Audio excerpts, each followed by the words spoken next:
Hello, and welcome to the Holistic Fitness Podcast, where you'll learn how to get your goals without burning out. I'm your host, Laurie, and this show isn't just about movement and nutrition. You probably already know that exercise and nutrition is important for your mental and physical health and well-being. It's also about stress management, mindset, shedding those limiting beliefs, and working through some of that childhood trauma while you're at it.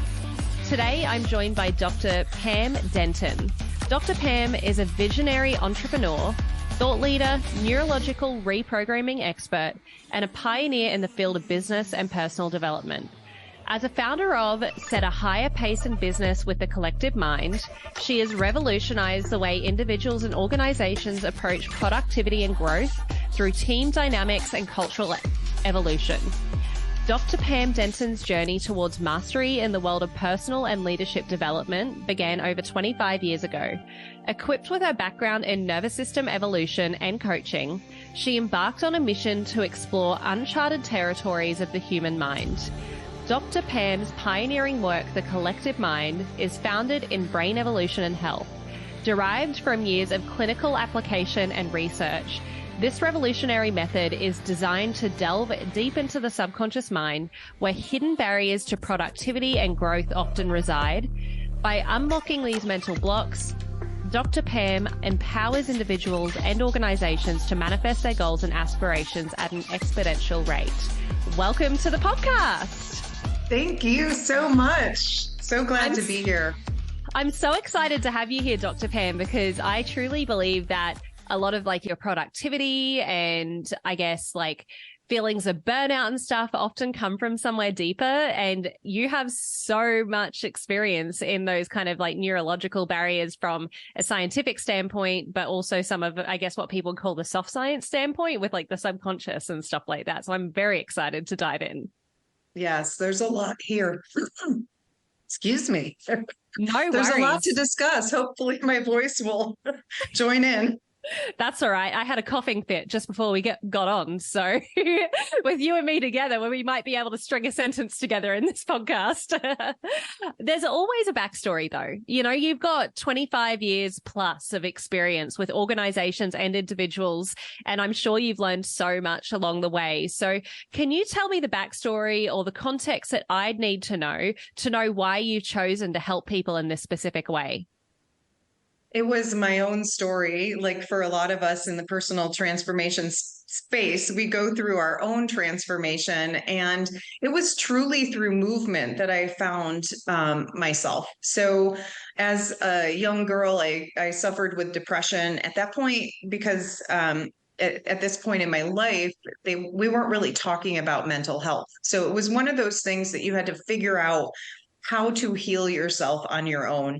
And it was when a doctor said to me, here's another antibiotic, that I was like, I've got to figure this out. And I realized that through movement, I found myself, my authentic self. I call it your higher self.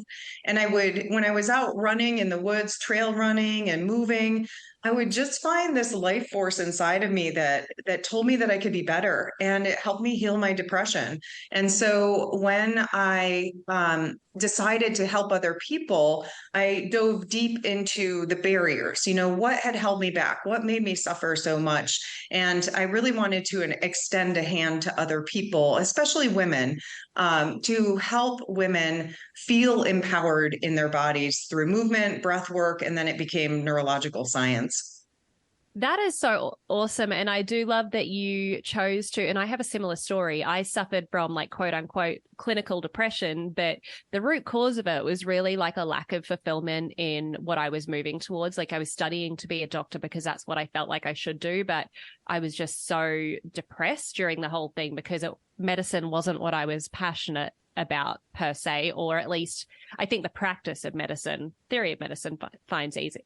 But yeah, it took me a little bit. So I'm curious, what was the root cause of why you were depressed? It sounds like the solution for you was through movement and through kind of focusing on some of those deep beliefs, but what really was the cause for you?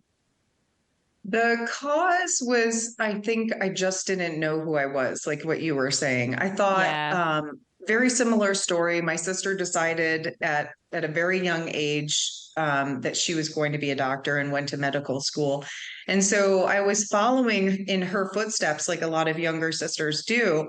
But I just didn't know at a young age who I was and what I wanted to do in this world. And I think it turned off my life force. It was like I just started to shrink back and feel disempowered. So it was very similar to what you're saying. I was trying to fit myself into a box, yet I had this huge gift to give to the world, which is expansive thought and seeing things differently. And so I had to crack that open and find that in order for my depression to just be like, Yeah. Isn't it wild how much energy we exert not being who we are? yes, it's exhausting. Yes, it is. And I feel like, especially because I'm in the corporate world, I feel like there is this corporate veil. And I wonder, is everyone like this when they log off? And because I work remotely, log off, not talking about my team specifically, more like interactions in general with, as a general sense. But like what truly is like the corporate veil? Like how do people actually act? Because I'm sure some people are just naturally, they like to use big words and stuff like that.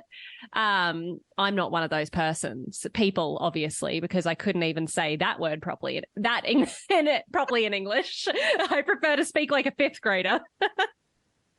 I'm curious about this through movement piece.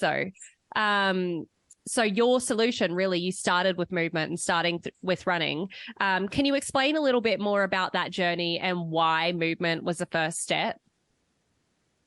It was what I could reach for in the moment. It was like, I just remember getting the guidance. I was a swimmer. That was my athletic. Like, I didn't really say, oh, I'm an athlete. I just was a natural swimmer. I've got very broad shoulders, so I swim well. So as an athlete in school, that was my sport. Running was my freedom. And it was like, I call it, the higher self, or sometimes spirit. I say my spirit told me to pick up a pair of running shoes because that's what I had. I lived in the country. I was kind of separate from people. And before driving, this was pre-driving, probably 14, 15, that I started to get this message. I just saw myself having accessibility to these running shoes. And I just put them on and hit country roads. And I would run, walk. We had a lot of hills, but I would sing songs to myself talking about the inner child.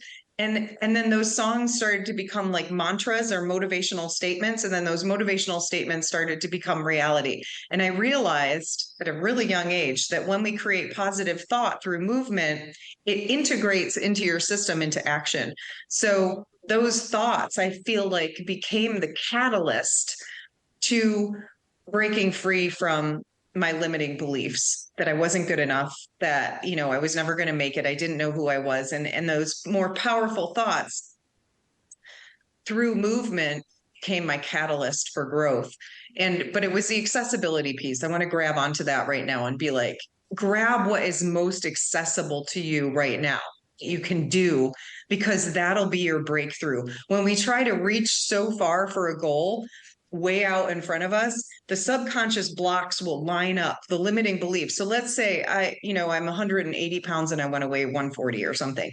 If you set that goal too far out, all of your limiting beliefs and habits and behaviors will get in the way. So I grabbed what I could in that moment that was right there in the present moment and did it, if that makes sense. Has to be accessible. That makes total sense. You're almost like saying the most important thing to do is execute on anything. Execute what feels right and execute within your means. And within your means at that point is running shoes. You had your pair of running shoes. Yes, running can be expensive if you're ultra marathon running, because you need to buy running shoes multiple times. But let's not think about that. And let's think about like what you have access to right now. That's so true. Yeah, just move.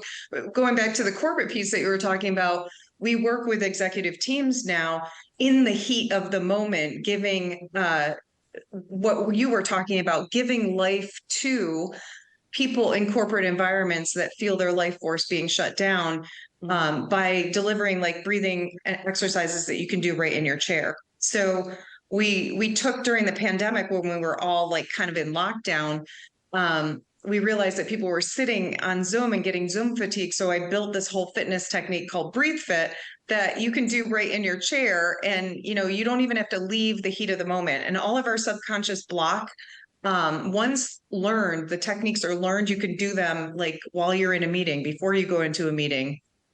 And so it really hands to the corporate environment the tools that you need to become more open and expressive and on the job, because so many people are shut down. They're not living from their true authentic self. So that was kind of like what I'm doing now versus the past. Yeah, no, for sure. And that's really important. I tell you what I find the most challenging thing as an executive is context switching and feeling like you need to do so much within a day and that you're always producing and executing, and there's not much time for reflection or creativity unless you do it at night or early in the morning before those kind of distractions start coming. Like for context, I lead 3 different verticals, one like customer success vertical, one professional services vertical, and then a customer support vertical. And there's just like so much that can happen in a day. And that's not including, your peer-to-peer relationships, like what you need to report to the board. And it's for someone like me, what kind of advice would you give them? Because I'm sure whether someone's in an executive position, middle management, or individual contributor, they struggle with similar challenges. Like, how would you help somebody like be more productive and feel like they're not like all over the place all the time? Yeah, that's a good one. That brings me to the brain exercises. Our brain has the capacity to do so much, but when it's on overload, it can't focus. And I feel like so many people are in this place right now. So like going back to that accessibility point, we have so much going on, yet we're not evolving our brains to handle that. So what technology has done is it's speeded up our ability to produce on the job. And we haven't developed the inner technology to keep up with that. So the advice that I give people is start to breathe, start to move your life force energy, because that's what the brain responds to. It responds to internal mechanisms. It's not the external that causes our brain to evolve. It's actually the internal. So I usually give people advice that they need to start working calming exercises to get that focus and productivity going. Interesting. And if I was to kind of like, I know more about the nervous system, that sounds like activating your parasympathetic nervous system by doing that breath work. And you refer a lot to life force energy. So how does this help? How does kind of getting into the parasympathetic nervous system and moving what you call life force energy, and I'm saying that in captions, or just explain this energy to me to help me understand like why this helps you become more productive? We make better decisions when we're in a state of calm. I think people think that when we're in a state of heightened energy and productivity, like go, go, go, that energy, that masculine yang energy is where we make very clear decisions. It's actually when we're in parasympathetic ease rather than sympathetic drive that we can open up and really make powerful decisions. We call it, they drop in. They can't drop into a frenetic state. The answers to what we need to do in business and our success can't come in when we're in a heightened state of drive. Sounds like we should be doing 5-minute breathwork sessions before each meeting.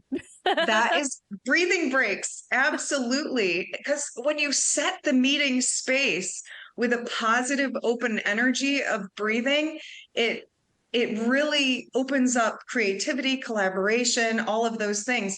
When you're in sympathetic overdrive, when the sympathetic nervous system is driving, you can only focus on one thing. When you're in parasympathetic ease, you can have a multidimensional focus. Like, I think men and women, when we integrate the brain, have the capacity to be multidimensional. Women in particular are known to be multitaskers, and men with that drive are usually like focused one thing at a time. But I think everyone who practices these brain integration exercises through breath work can have this power of multidimensional action. It's pretty cool. You can get more done. Yeah. Can you describe the difference of like multi-dimensional action to multitasking? The context behind why I'm asking is because I strongly believe that no one is good at multitasking and that we actually are good at single tasking with deep focus and then switching to something else with deep focus. That's my personal belief. So I'm curious, please challenge me if you disagree. I'm curious, like the difference between that multidimensional versus multitasking. Yeah, that is such a good question. And you're right, because only one action can be taken at a time. And when you have deep focus, it's like, I can do this task, complete it, and then move on to the next task. Whereas I can't have my foot on the computer and a hand over here and, be feeding my kids, and doing everything all at the same time. It's almost impossible, but we can move faster by deep focus tasking, boom, boom, boom, boom, boom. There's something that happens in the space that I'm talking about, the multidimensional space, that allows us to do things more quickly, to task more quickly. When we're in that sympathetic, stressed out state, we can't move as quickly. I don't know if I'm answering your question, but all I know is like when we get into that state of calm, we can get so much more done. I actually have to open the door for my dog. Yeah, no worries. I can cut this out. Go open the door and then come back and we'll keep chatting.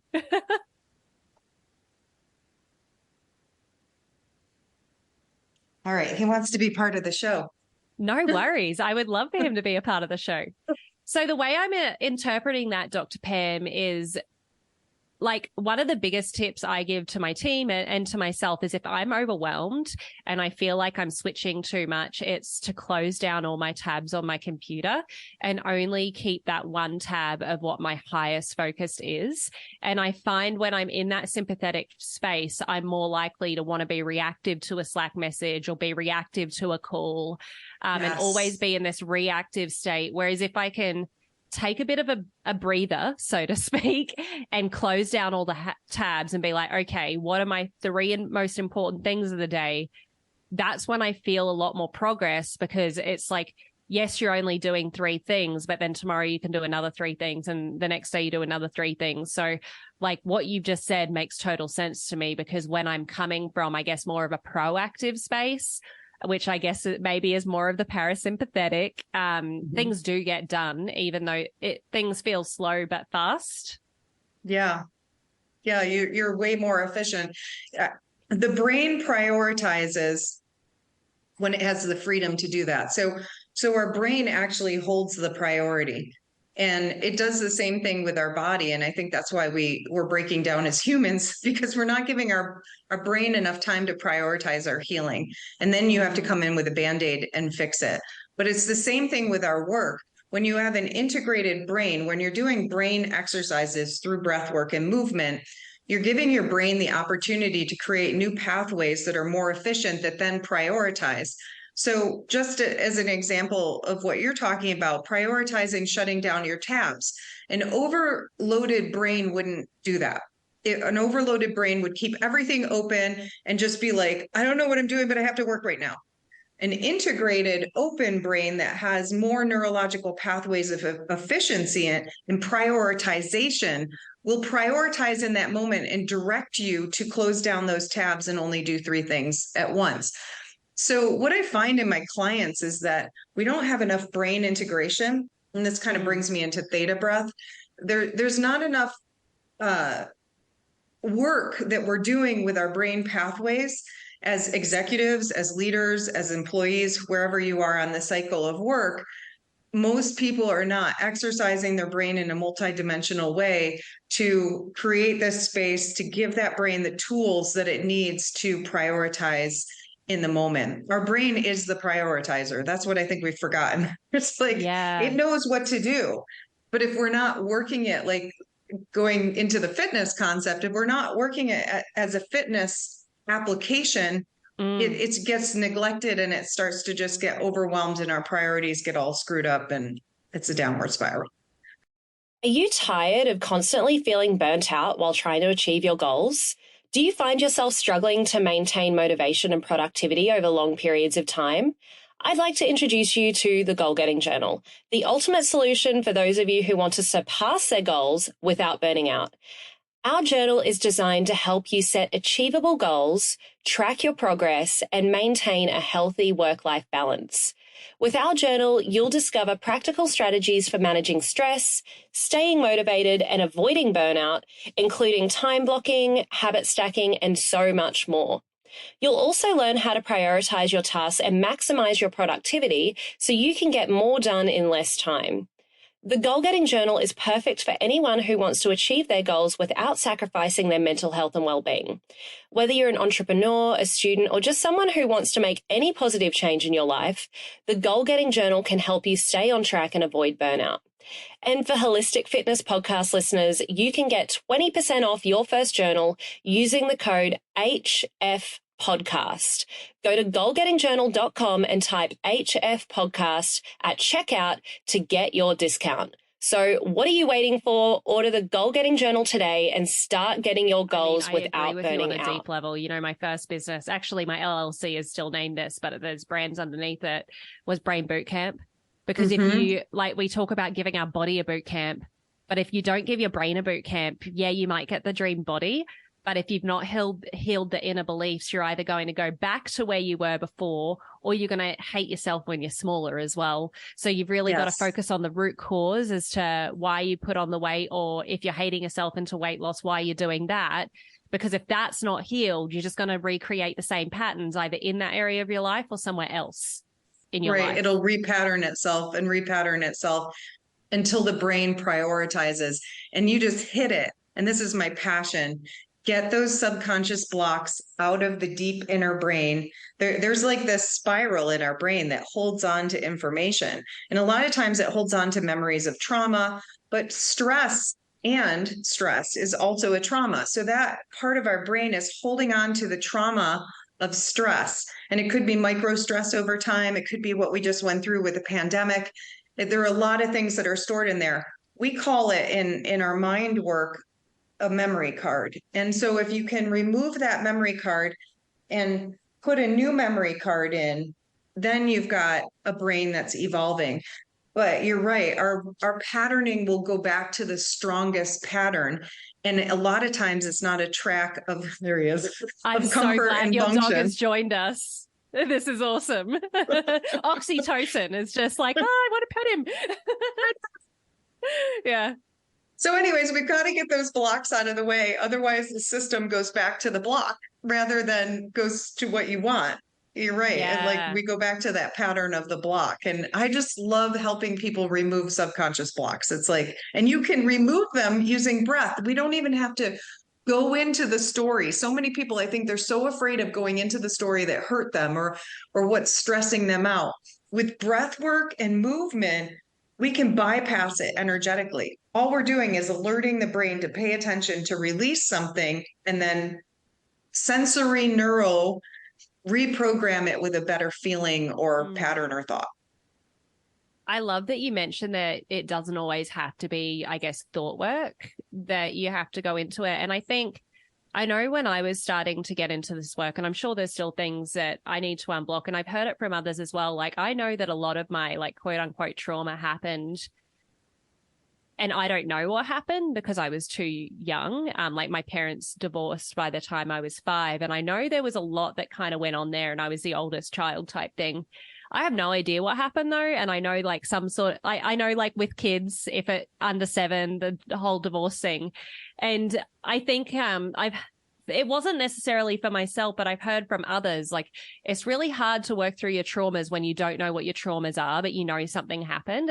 And that feels like a really like, you have to be a victim for the rest of your life. And I don't believe that. I believe that you can become empowered. So I would love to learn, like for somebody who maybe doesn't have the resources to have a one-on-one mentor yet or a one-on-one coach, how would you suggest they use movement and breath work to kind of start working through that like early childhood stuff or maybe even trauma that they've repressed? The easiest thing that we can do is breathe into a word. So words are symbols. So what we use in Brain Fix, which is one of the techniques that I use for trauma release in the brain, are just very simple words. So let's say back in your childhood, we could identify this story as being misunderstood. Like there was no understanding in your parents' relationship as a young child of why this trauma was going on. So words are symbols and our brain recognizes them. So you want to do it in your primary language because, usually those symbols hold a memory of energy. So like one of the words I use is misunderstood. And you just hold that word and you kind of breathe into it and you just erase it and let it go. You ask your body to just let go of all of the misunderstandings of your childhood. As you can see, when you're using a symbol, we don't have to go into that painful story or what hurt you energetically or emotionally. All we need to do is focus on that word. Again, prioritization. Let the word hold the energy of the story. And just the imagination pathway is so powerful for the body. We can imagine ourselves into any state we want to be or any release. So I just take people through erasing the word from a blackboard. We call it the mind cleanse. Let go of that misunderstanding. And I even have my hand up as an eraser, and then we cross body pattern it. But you can just breathe into the release and start to train your body to let go energetically and just imagine that weight lifting off of your body, that childhood barrier, so to speak, the burden that you may have been carrying, and try not to get caught up in the story of what it was. We don't need the details. We just need the release energetically.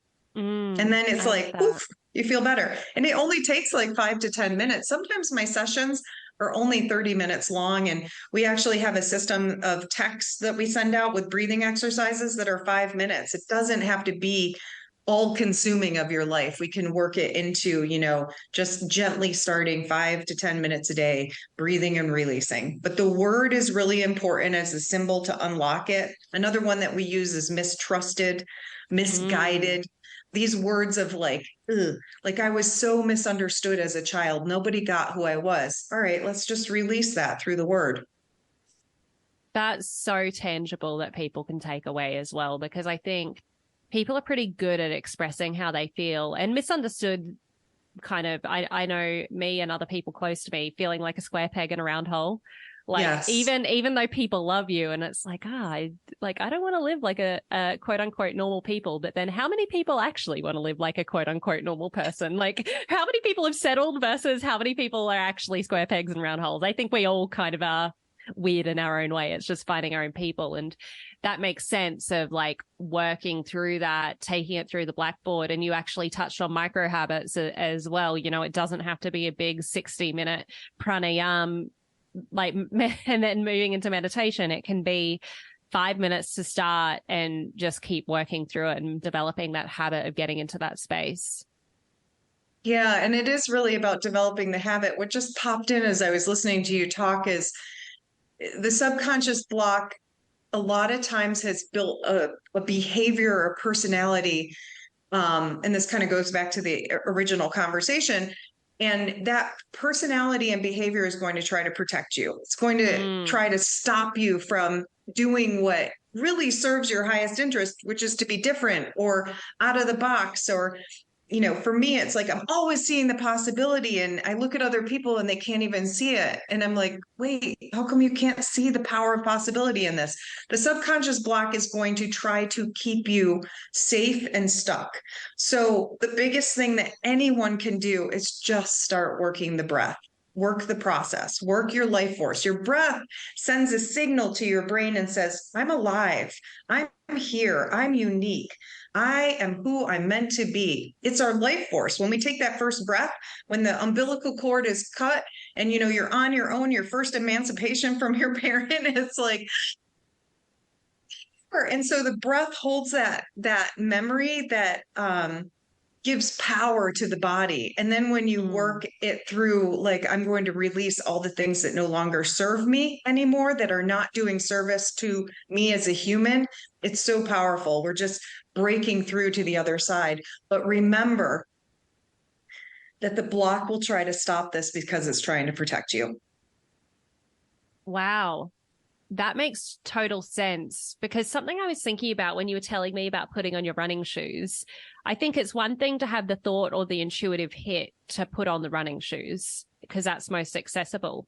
But generating the energy to do that is a whole other thing. And I feel like that's a resistance of change. So are you saying that somebody that has the intuitive hit to put on their running shoes, it's the most successful, but are still struggling to actually do it, they should focus on breath work first? Or are there some other things we should do to kind of like get through that, like, oh, I really don't want to do this? Yeah, this is like standing fitness on its head, I like to call it. It's like when we carry our subconscious blocks and barriers into a class, especially the ones that are in that sympathetic state, where if you're not in training yourself to work through that stress cycle, your workout is not going to be productive at all. So we actually flipped everything around, my team and we start people seated to breathe, because most everyone has some sort of sympathetic dominance, insulin resistance, whatever it is, stress in the body, resistance to change based on stress. So moving your life force energy is actually a workout. When you get into it, it's like we work it with like a naval pump in the core, and we move that breath and life force through. So we start any kind of physical movement with breath, because A, it puts you in a parasympathetic state of ease. B, it gives you the energy and the life force to work out. And C, when you start, it's so funny that I'm doing ABC. C, when you start to bring it into your workouts, when you start to breathe with your workouts, we go back to that multidimensional possibility. It's not like working out and holding your breath. You're pumping energy and life force through your movement, and it 10x's your workout. It's like you're oxygenating the cells while you're working out. So it's instead of mindlessly moving your body. Yeah, I couldn't agree more with you. I do Olympic lifting and kickboxing and yoga teaching. Wow. And all of them have breath work that's associated with them. So in boxing, we think about a jab. We want to do a really sharp, kind of like Kalpati breath in pranayama, like the. And with fitness, it's like exhaling on the concentric movement. Always like, especially towards the second half of the concentric of the hard part of the lift, you want to be exhaling. And it's not something we are trained as fitness professionals to teach first. We're trained to teach the technique of the movement. So thinking about a deadlift, like learning how to hinge your hips, and kind of breath is taught later on. I get why, because you can injure yourself, especially if we're talking about deadlifts or kettlebell swings or something like that. But I think that breath is the most important, because you're going to be able to generate a lot more energy to be able to lift, and you're not going to have dysregulated breathing patterns while you're lifting. So I love that you mentioned that. Yeah. And we lift the tissues. So somatic breath work is actually moving your body from the central core breath out. So I can place my hands on my heart and imagine if everyone could move their rib cages like that, there wouldn't be A, as much injury when you're lifting, or B, you're all, what am I into this ABC thing? Like, I do ABC all the time. So maybe I did it earlier in the podcast. Now you're like, all right, let's do ABC all the way to Z. Picking up with you. So B is we're giving our heart space to move. When you do the breath work and I actually call it weightlifting of the body, and you're weightlifting your body, the connective tissue. You're also creating space for your heart to pump, for your lungs to breathe, for your intestines to move. So now apply that to Olympic weightlifting with breath work. It's like you're strengthening the muscular connective system. You're strengthening your mind-body connection to actually achieve the task. And you're focusing on alignment, because it takes that alignment like a deadlift. And then you're pumping that energy through the deepest part of your body. When you put those two things together, it's just super powerful. But for people who aren't there yet, for the gym, the kickboxing, the weightlifting, all of that, just moving your body tissues, we've gotten like incredible results. People losing weight, aligning their posture, feeling better, bone crushing fatigue being gone, digestive issues gone.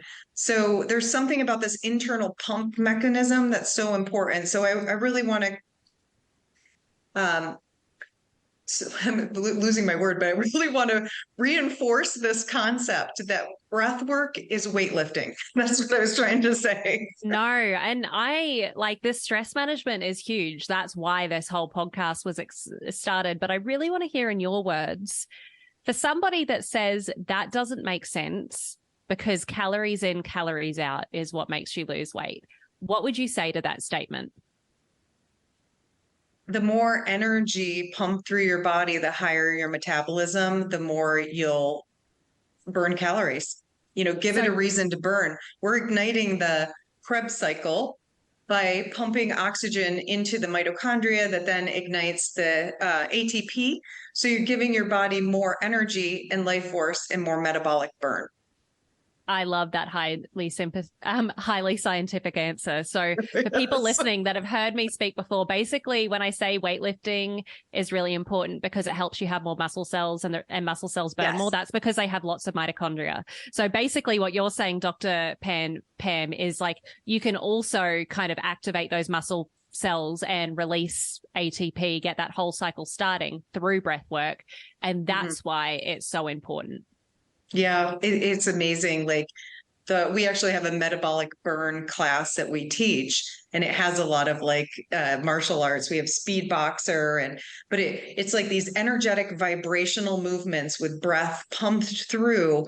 We're finding, and I want to do scientific studies, that's to come, of this work. We're finding that it just pumps so much energy into the cellular body that people's metabolisms just rev up. And the way that we know this is because you start to eliminate more.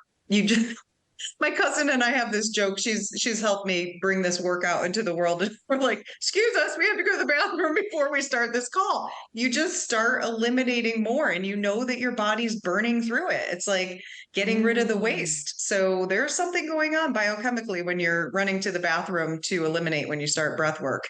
Yeah. And I mean, not just breath work, I would say like sauna and hot tub. And also, you need to eliminate. So it sounds like this breath work is almost like a warming of the body where you need to eliminate things. Cause I find like from sauna and hot tub, and I know it's not just me, it's multiple people, like it makes you need to eliminate.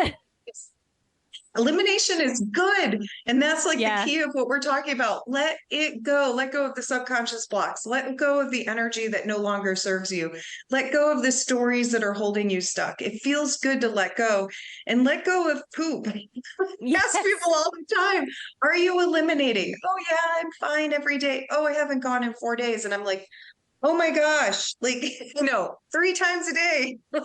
Yes. Oh my goodness. That would be, oh, yeah. I'm really curious. So something that you were speaking about with the breath work, it makes sense to me how to connect breath to fitness and kickboxing and Olympic lifting. But I think there's a lot to be said for breath work with running. And I want to take it back to running because that's what you got started. So let's just say there's somebody that doesn't have access to many resources. They don't have enough for a gym membership. They don't have a gym in their apartment block or whatever. And running's going to be their thing, but they just, they don't know how to connect their breath to running. What advice would you give to them?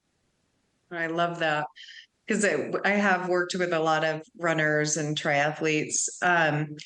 Find the rhythm of your feet and connect your breath to it. So we use a breath that's very basic. It's called connect breath, in through the nose, out through the mouth. So I'm imagining it's in, out, in, out. Let's say you start trotting or you start with a fast walk. Feel that side to side motion. So it would be like this. Here are the feet, right? I'm going to sync up my breath.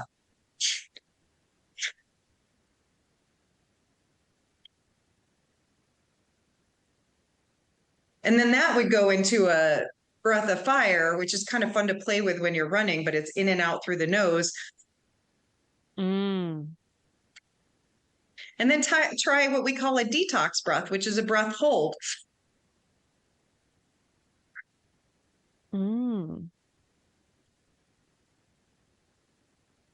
that really builds stamina. So the breath can rhythmically connect with the movement, and your feet are the grounding circuit. And so many people spend so much time in their overwhelmed mind that getting your mind to pay attention to your feet through with the connector being the breath, it's just a really powerful, fun way to play outside. And look at how much focus that takes, right? Even I had to be like, okay, hold on a second.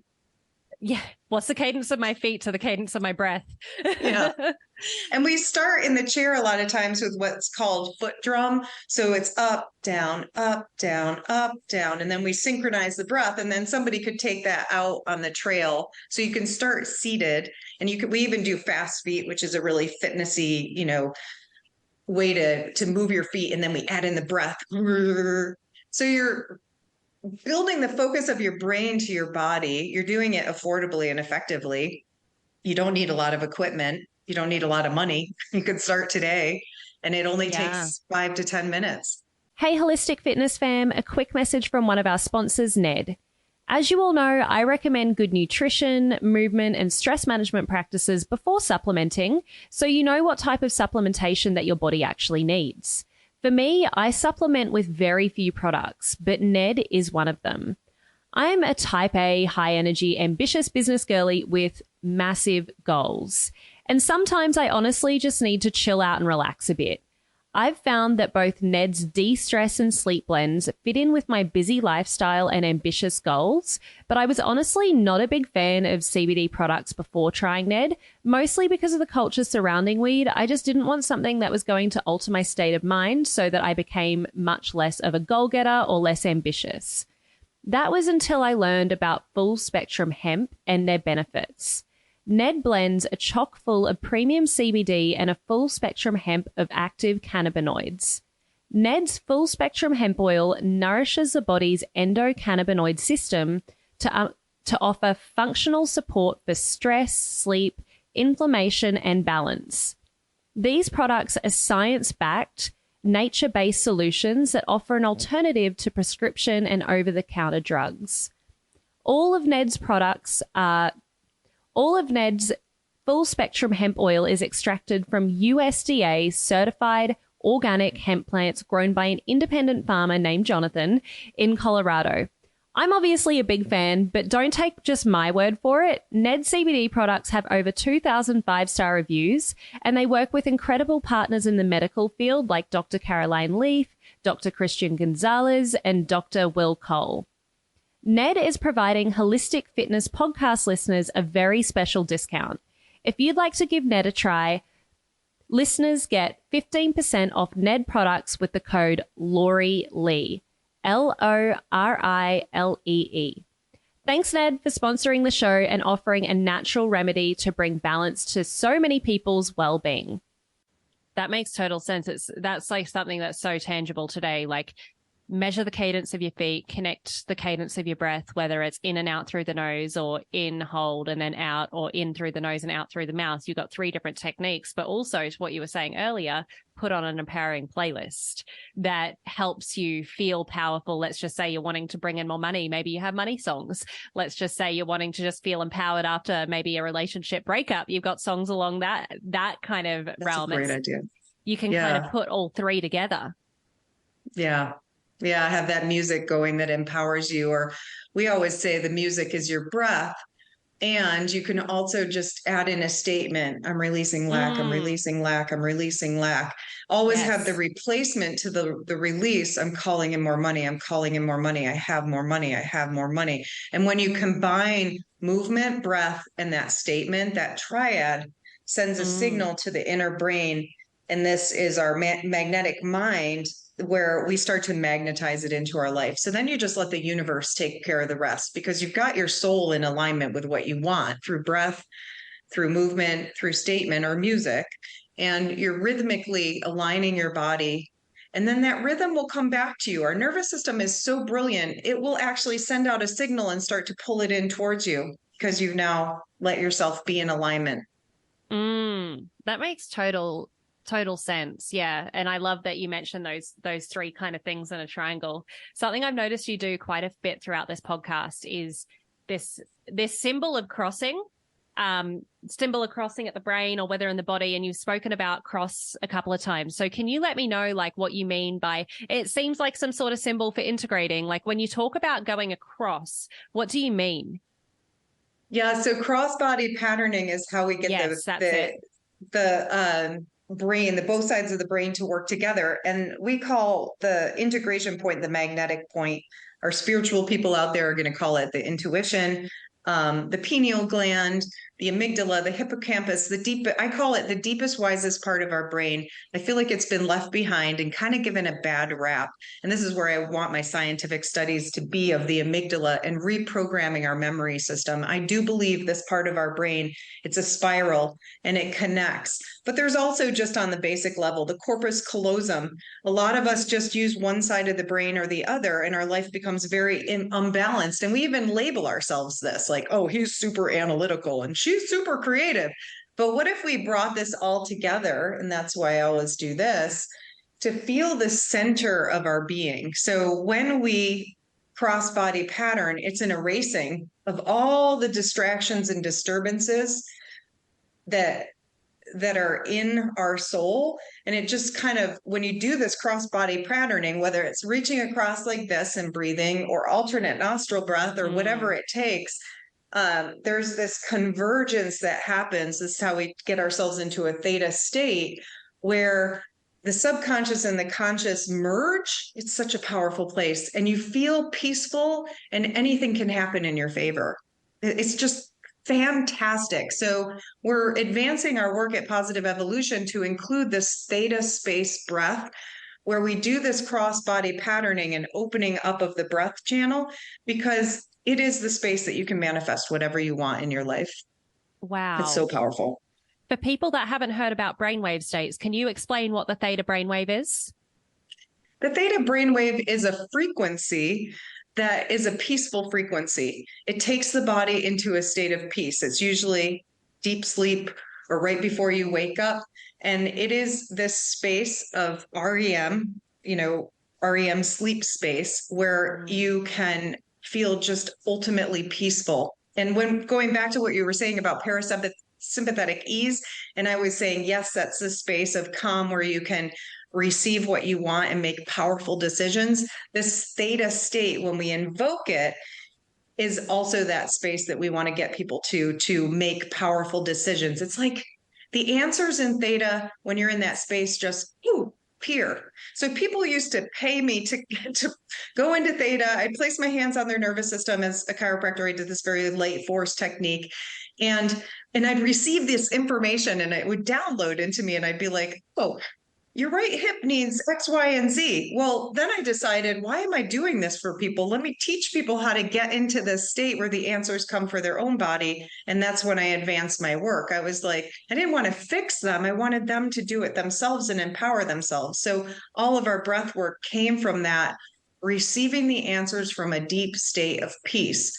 You can actually begin to entrain yourself just to drop into it. Once you practice it long enough, like for me, it's been 25 years or more, you can just drop into that space. Sorry.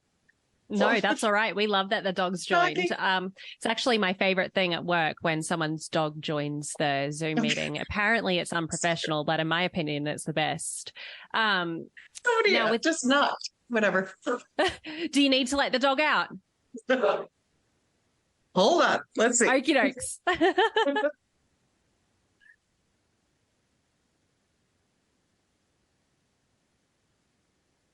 No, that would just be too much if I let him out. I just told him it's okay. I don't know what just happened, but how sweet.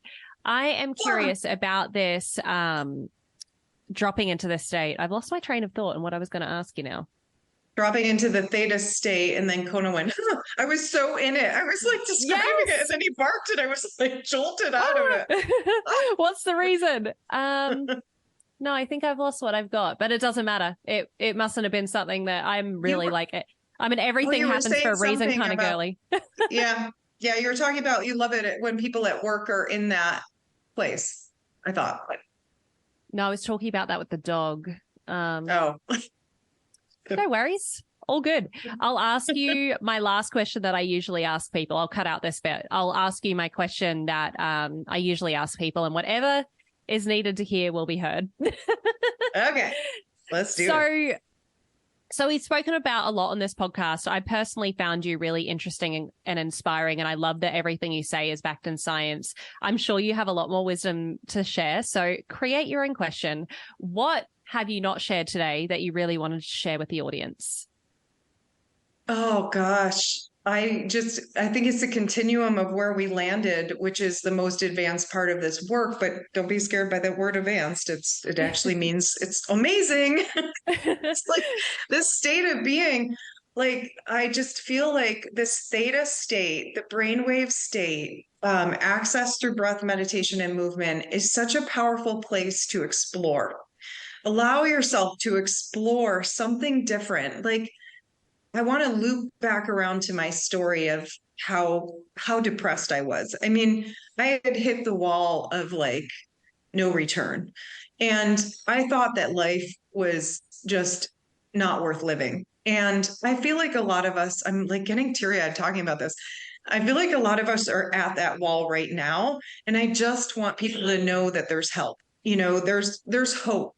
Whether you need your dog with you all the time or a breath, but these techniques, what happened to me when I stepped in at a very young age to studying breath work and chiropractic and nervous system work, my whole world changed and I became just dedicated to this mission. And it wasn't me driving it. It became a higher force.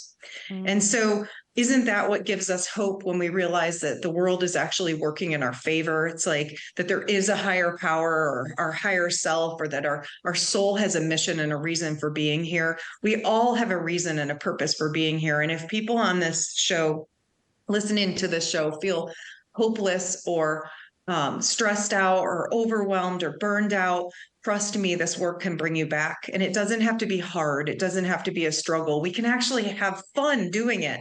We have breaths called dragon breath. And I take people on red carpet journeys, sensory neuro journeys. So the work is so life-giving. And I feel like just inviting people to give yourself the gift. Give yourself the gift of movement and breath and life force. And whether it's kickboxing, Olympic lifting, running, grabbing a pair of running shoes, or just taking a deep breath and working your breath with us, life is worth living when you live from life force energy. I love that you ended on that, because I know how hard it is to get out of bed in the morning when you're feeling that lack of fulfillment, let alone putting on the running shoes, doing some breath work.